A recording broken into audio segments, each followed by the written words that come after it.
What's up, good people? It's your boy Hoom Boom back with another segment of the Hold Up Show. And hold up, it's a sad day in the world of entertainment as we are saying rest in peace to Gene Hackman. Today we're going to be getting into a BBC article and a LA Times article on the death of Gene Hackman. Was it mysterious or was it just natural causes?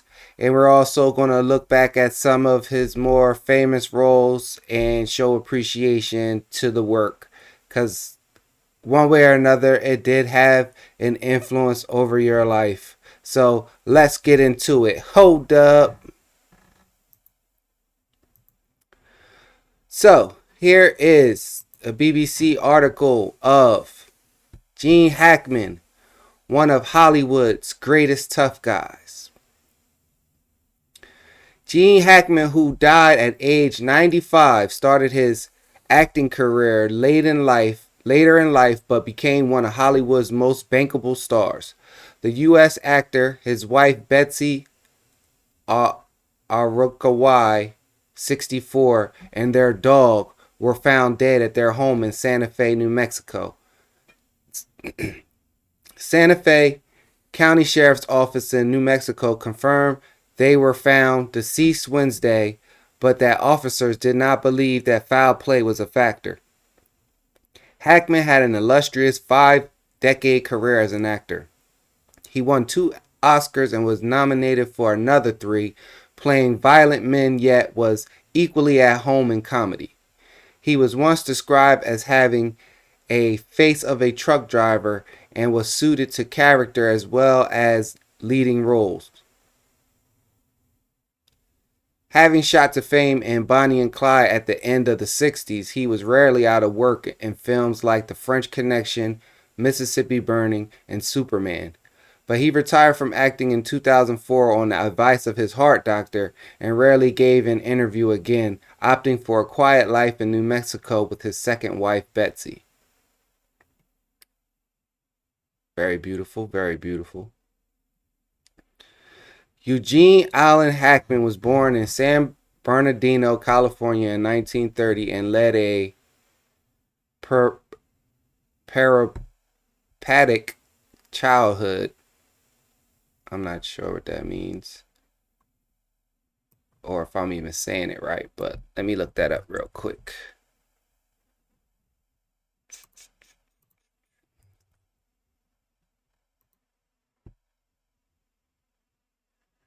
Peripatetic. Peripatetic.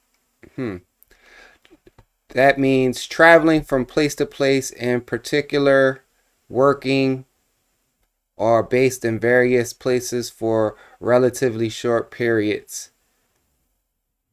So like military life. Like if your father or mother was active in the military and they moved from base to base, you lived a place to place type of childhood. Okay, understood. His parents divorced and he was palmed off on various relatives until settling with his maternal grandmother in Danville, Illinois. His father left the family when Hackman was still in his teens. When young Gene was 13, his father abandoned the family, driving away while his son was out playing in the street, reported the New York Times late writer Robert Burfus. He went on, as his father passed by, Mr. Hackman recalled years later, he gave him a wave of the hand. I hadn't realized how much one small gesture could mean, he once said. Maybe that's why I became an actor. Hackman's mother died in 1962. She burned to death in 1962 after setting fire to her mattress with a cigarette while drunk. As a teenager, Hackman was keen to branch out and lie about his age to join the Marines at the age of 16, serving nearly 5 years. He was stationed in China where he worked as a radio operator, which led to later work as a disc jockey. I have trouble with direction, he once said of his short military career. because I have trouble with authority. I was not a good Marine. After briefly studying journalism and TV production at the University of Illinois, Hackman left to enroll at Pasadena Playhouse in California in the 60s, where he and classmate Dustin Hoffman were voted the least likely to succeed. Boy, were they wrong, right? Undeterred by this vote of no confidence by both actors decamped to New York, where they shared a flat with another aspiring thespian, Robert Duvall. Check out that trio. Dustin Hoffman, Gene Hackman, and Robert Duvall living together in New York, getting their careers together. Hackman managed to pick up a few minor stage roles, supplementing his income by taking on a variety of odd jobs. He would often relate the story of how he was spotted by a former drill sergeant outside a New York hotel while he was working as a doorman. Recognizing his former charge, the sergeant exclaimed that he knew Hackman would never amount to anything. There was also a stint as an overnight cleaner in New York's Chrysler Building, something Hackman later described as the worst job he ever had. There were parts in light comedies both on and off Broadway, which led first to minor TV roles and then to some film work. His first movie role was in 1964 film Lilith, starring Warren Beatty. Impressed by his performance, Beatty cast Hackman as his brother, Buck Barrow, in Bonnie and Clyde in 1967. Hackman received an Oscar nomination for Best Supporting Actor and was nominated again for I Never Sang for My Father in 1970. But then came The French Connection. It was the part that made him. He played the part of the maverick narcotics agent Johnny Popeye Dole, who pursues a French drug dealer's, most notably in a famous sequence on the New York subway. It bought him an Academy Award for Best Actor, and he reprised the role in The French Connection 2 in 1975. Gene Hackman never looked back. Whether it was for critically acclaimed movies such as The Conversation and Night Moves, or popular blockbusters like The Poseidon Adventure, he became a reliable box office draw. One of the great screen tough guys, he effortlessly switched to comedy in Young Frankenstein and played the sleazy supervillain Lex Luthor in Superman and Superman 2. Hackman was so upset about the producer's treatment of the director Richard Donner that he refused to take part in the next sequel, although he later appeared in Superman 4, The Quest for Peace. The 80s was another successful decade, notably for his appearance in Mississippi Burning, for which he was again nominated for a Best Actor Academy Award. It was a powerful performance as an FBI agent tasked alongside with rookie colleague with investigating the racist murder of black civil rights workers in the early 60s. Director Alan Parker referred to Hackman as a very intuitive and instinctive actor. Another Oscar for Best Supporting Actor came in 1993 for The Unforgiving, a Clint Eastwood Western in which he played a sadistic sheriff, Bill Daggett. The film also won Best Picture. The awards came 3 years after Hackman required bypass surgery following a heart attack. There was a leading role as Edward Brill Lau, the computer genius, in 1998 film Enemy of the State, where he starred alongside Will Smith in a frightening tale of government surveillance. Hackman's hard-edged screen persona made him ideal for the intelligent but ruthless characters in film adaptations of John Grisham novels such as The Firm and Runaway Juror, in which for the first time he and former flatmate Dustin Hoffman appeared on screen together. His versatility and the luxury of being able to choose scripts led in 2001 to another great performance in the offbeat comedy The Royal Tenenbaums, which drew rave reviews. But he chose to bow out from acting in the political satire Welcome to Mooseport in 2004. Explaining his decision, he told Reuters he didn't want to risk going out on a sour note. The business for me is very stressful. The compromises that you have to make in films are just part of the beast, he said, and it has gotten to a point where I just didn't feel like I wanted to do it anymore, end quote.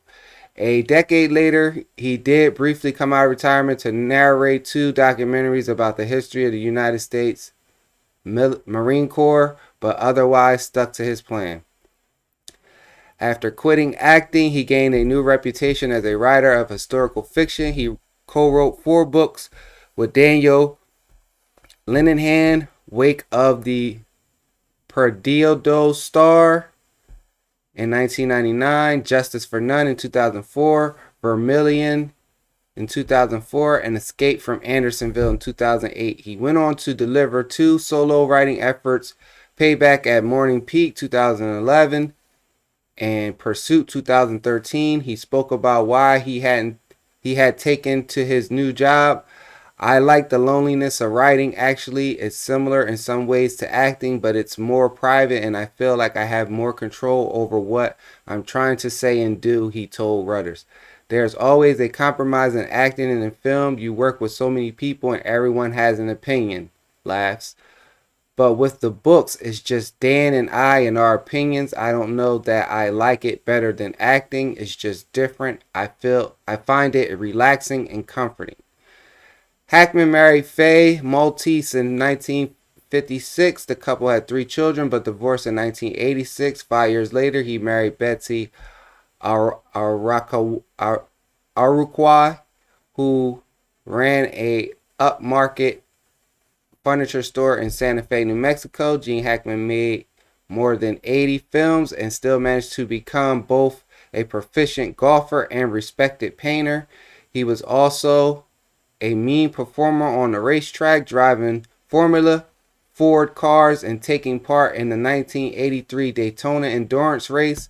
Throughout his career, he gave few interviews and ensured the celebrity lifestyle. If you look at yourself as a star, he said, you've already lost something in the portrayal of any human being. End quote. Okay, so that's the BBC article that gave a nice long summary of one of Hollywood's greatest tough guys, right? But I know what you're all thinking, because I thought it when I first heard it, right?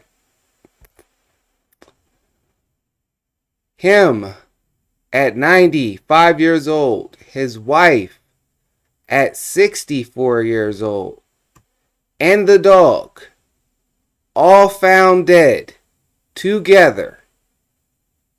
And they're only focused on him and saying their goodbyes and rest in peace.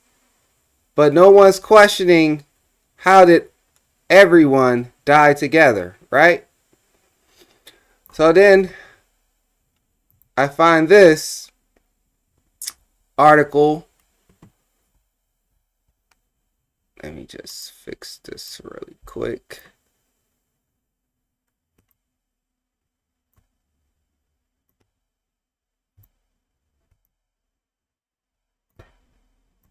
Give me 1 second, folks. All right. So this is an article from the LA Times. No foul play suspected after Gene Hackman, wife, dog found dead, officials say. Right? So, authorities are investigating the deaths of Oscar-winning actor Gene Hackman, his wife, and their dog at their home in New Mexico, but do not suspect foul play. Their bodies were discovered in Santa Fe Wednesday afternoon during a welfare check, officials say. So there was a welfare check. Why was there a welfare check? How long were they deceased? How long was she deceased? How long was he deceased? How long was the dog deceased? What caused the deaths of all 3 simultaneously that there is no foul play? Was there carbon monoxide in the house? Did someone leave something running?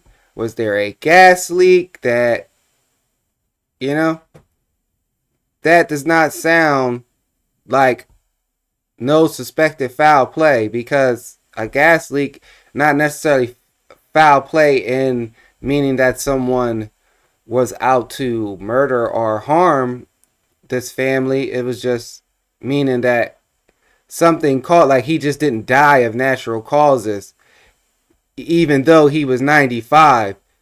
If it was just him that died and he was, preceded by his wife and dog, that's something different. But for everybody in the house to be dead, there's some type of foul play. Like, not saying that he was murdered allegedly or nothing like that. I'm just saying that something caused everyone to die in the house. And who called for the welfare check? Santa Fe County Sheriff's Department said they discovered Hackman, 95, his wife Betsy Arukawai, 63. I wonder why she kept her last name. And the dog. The office said a full investigation is underway and that no cause of death has been established. Santa Fe County Sheriff Adon Mendoza told the Santa Fe New Mexican that it was unclear when the couple died. The NBC station in New Mexico reported a neighbor had called authorities out of concern about their welfare. This story originally appeared in the LA Times. So, just to give a little more context of what we're actually discussing here, I just want to show you guys Gene Hackman and his physical condition at 94 years old. So this is apparently close or very close to what he looked like at the time of death, him and his wife, right? She looks in fairly good health. She's 30 years younger than him. I need to understand, why did this young lady lose her life as well as the dog, right? So, yeah. Was it mysterious? Or was it natural causes? It's a lot of unopened questions right there about this. So, I just want to say, rest in peace to the man. He lived a full life. He died at 95 years old. A lot of people don't even make it to their 80s. He accomplished a lot. It seems he tried to accomplish as much as he could in his lifetime. And I will always know him for Superman. I will always know him for The Firm. And I will always know him for Enemy of the State, right? With Will Smith. Anytime I've seen him in a movie, he showed up, showed out, and very believable, very convincing, just very overall talented actor. So rest in peace to him. Hopefully there was no foul play, or hopefully they don't discover more when they dig closer. Also, rest in peace to his wife, and sorry that she had to lose her life. But I'm pretty sure if they were the loving couple that they have been these years, that she probably would have not wanted it any other way than to go out together, right? So, it's your boy Hoon Boon. It's another segment of the Hold Up Show. And let me know your thoughts. Mysterious or natural causes? Peace.